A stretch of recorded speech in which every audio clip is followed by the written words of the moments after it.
Good morning, guys. Happy Sunday. And happy Sunday to all of my Christian brethren out here. As you go to worship your Son God in the Christian church, grace and peace. Yeah, why do why do Christians, why do apologetics hate the Israelites so much? Why are they so opposed to those who are wanting to keep God's laws and commandments? You see, why are they opposed to those who are out here on the streets, teaching our people, to do better? You see, I mean, we have the same Bible you have. So why is it that these Christian apologists come against the Israelites? You know, they tell us that we have a false doctrine. You know, why is it? Why is it that, you know, some of us are being persecuted? I had this Christian say that he's being persecuted, because I made a video about him. It's not about you, Christian. It's about waking my people up. But I digress. Why are there people, Israelites, out here being persecuted, you know, being told that they have to leave the country? So we have Israelites that are being expelled out of a country because they teach exactly what is written in the Bible. Unlike the Christian church that will sugarcoat, you know, the scriptures, they say we causing division, we're inciting riots, you know, uh, we're not beneficial to the security of the country, you know. But isn't that the same thing that they said about the Israelites in the scriptures? They said that these Israelites that keep the laws, are turning the world upside down. Isn't that the same thing that they said, in the scriptures? But you have Christians that say that we're causing division when Christ said he came to bring a sword. Why is there so much pushback against the Israelites, teaching what they teach? All right, let's go to Book of Nehemiah, chapter 4, because history repeats itself. You know, they came against the Israelites back during the time of Nehemiah when they were trying to rebuild, you see. Same thing today. They come against the Israelites anytime black and Hispanic people build something, and they call it their own, no one else is included, they have to tear it down. Just like it says in Psalms 137, anytime we build something that's ours, they have to tear it down. The other nations, they will not allow you, black man, Hispanic man, to have anything, to yourself. You see, we were dwelling over here on this side of the world peacefully by ourselves. We built houses, temples. We had running water. They would tell you that we were savages, but that's a lie. And they destroyed everything we had. So when we go to the Book of Nehemiah chapter 4, let's read it. But it came to pass that when Sanballat is a hater, he's from another nation. Sanballat heard that we builded the wall. The Israelites were building, just like we build today. We build by going out and teaching our people, raising up our people, closing up the breaches. So when we builded the wall, he was wroth. He was angry. The other nations were angry and took great indignation and mocked the Jews. Same thing they do today. These Christians, they mock us. Even the Israelites that are in Christianity mock us. You see, Israelite is not a religion, it's your nationality. Black man, Hispanic man. Verse 2, and he spake before his brethren and the army of Samaria and said, what do these feeble Jews? You see, same thing today. They say, what are these Israelites doing? You know, they out here marching, they screaming, you know, at the top of their voice.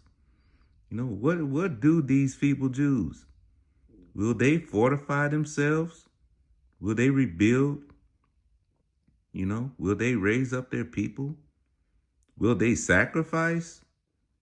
I had an apologist say, you know, you can't keep God's laws. You know, you out here, you don't have a sacrifice. How are you keeping the commandments to your ability if you can't sacrifice?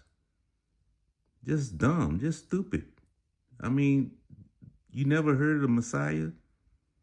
I mean, he says, why are you guys going out and dwelling in booths when the scriptures tell you, you know, you have to build your booths out of sticks, you know, and leaves and twigs. You see how dumb? But he says, will they sacrifice? Will they make an end in a day? Will they receive the stones out of the heaps of the rubbish which are burnt? Will we receive our people that are broken and bruised? You know, they're living in the ghettos. Will we receive those stones out of the heaps of the rubbish? Verse 3. Now Tobiah the Ammonite was by him. This is a Chinese man. And he said, even that which they build, if a fox go up, he shall even break down their stone wall. Verse 4, hear, O our God, for we are despised, and turn to their reproach upon their own head, and give them for a prey in the land of captivity. Verse 5, and cover not their iniquity, and let not their sin be blotted out from before thee. For they have provoked thee to anger before the builders. So built we the wall, and all the wall was joined together until the half thereof. For the people had a mind to work. The Israelites have a mind to put in the work, to go out and teach their people and build up the wall. You see, and that's what you see, you know, Israelites repenting, you know, from their old ways. You know, they're killing that old man. You know, some of us were in the midst of adultery. Some of us were in the midst of selling drugs to our brother. You know, some of us were in the midst of murder, you know. But we came out of all that stuff. And you have people of other nations and some of our own people, you know, wishing that we fail, you know, hoping and praying that we fail. Isn't that something? All right, let's go to verse 7. But it came to pass that when Sanballat and Tobiah and the Arabians and the Ammonites and the Ashdodites heard that the walls of Jerusalem were made up and that the breaches began to be stopped, then they were very wroth. See, these nations, they never wanted to see us, you know, come out of the ashes. You know, they never want to see us rebuild. You know, that's why they don't want to give you reparations. You see, you could vote and march all you want. Verse 8, and conspired all of them together to come and fight against Jerusalem and to hinder it. You got your ADL and, you know, your Southern Poverty Law Center, whatever you call it, coming against us, labeling us a hate group. They have the Klan. I think they're at number 4 or number 5 on the hate crime list, and they have the Israelites like at number 2 or number 3. But we've never lynched anyone. You see, we never drug anyone behind a truck, or set someone on fire. We never done those things. Verse 9, nevertheless, we made our prayer unto our God and set a watch against them day and night because of them. And Judah said, the strength of the bearers of burdens is decayed, and there is much rubbish, so that we are not able to build the wall. And our adversary said, they shall not know, neither see, till we come in the midst among them. See? They doing the same thing today. They send spies amongst us, people that look like us. So they sent, come in the midst among them and slay them and cause the work to cease. And it came to pass that when the Jews which dealt by them came, they said unto us 10 times, from all places, when she shall return unto us, they will be upon you.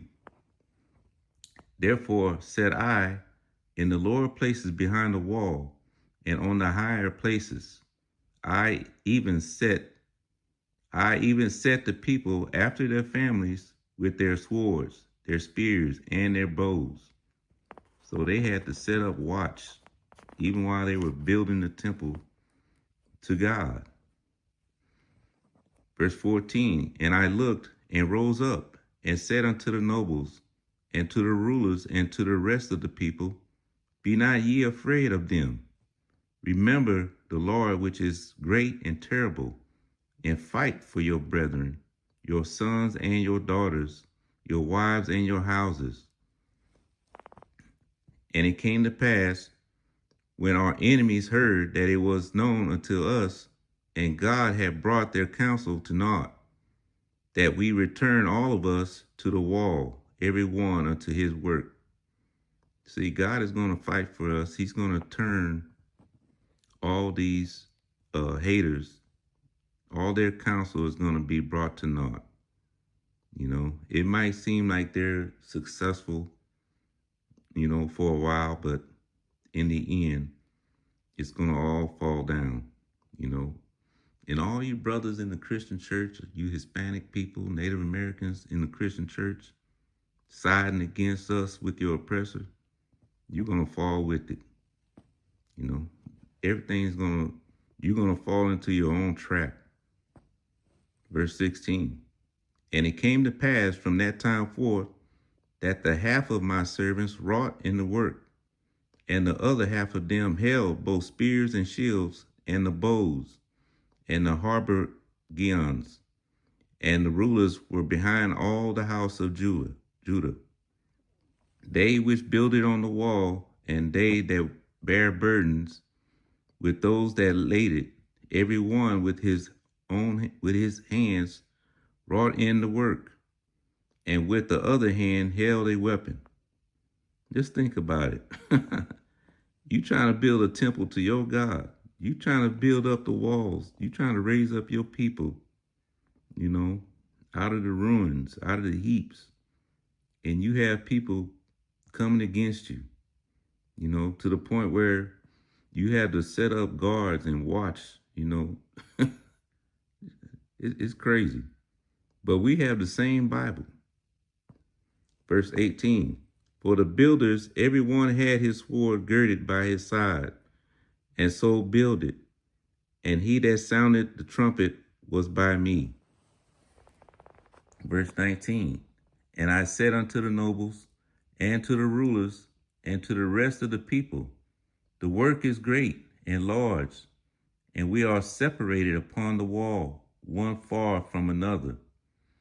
In what place, therefore, ye hear the sound of the trumpet, resort ye thither unto us. Our God shall fight for us.